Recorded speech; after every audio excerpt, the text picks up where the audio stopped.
Hi, welcome to our channel. అందరికీ వసంత పంచమి శుభాకాంక్షలు.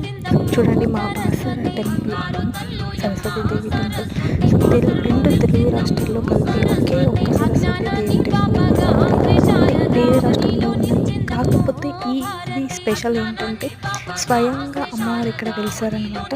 So అందుకే ఇది ప్రత్యేకం బాసర టెంపుల్. సో చాలామంది దర్శించుకునే ఉండొచ్చు, దర్శించుకునే వాళ్ళు కూడా వచ్చి దర్శించుకోండి. చాలా రష్ అయితే ఉంది, అలాగే చాలా అందంగా ముస్తాబ్ చేశారు. సో ఈ వీడియోలో బాసర టెంపుల్తో పాటు గోదావరి అన్నీ డీటెయిల్గా ఉన్నాయి. సో చూడండి, వీడియోని లైక్ చేసి షేర్ చేయండి అండ్ సబ్స్క్రైబ్ చేసుకొని సపోర్ట్ చేయండి.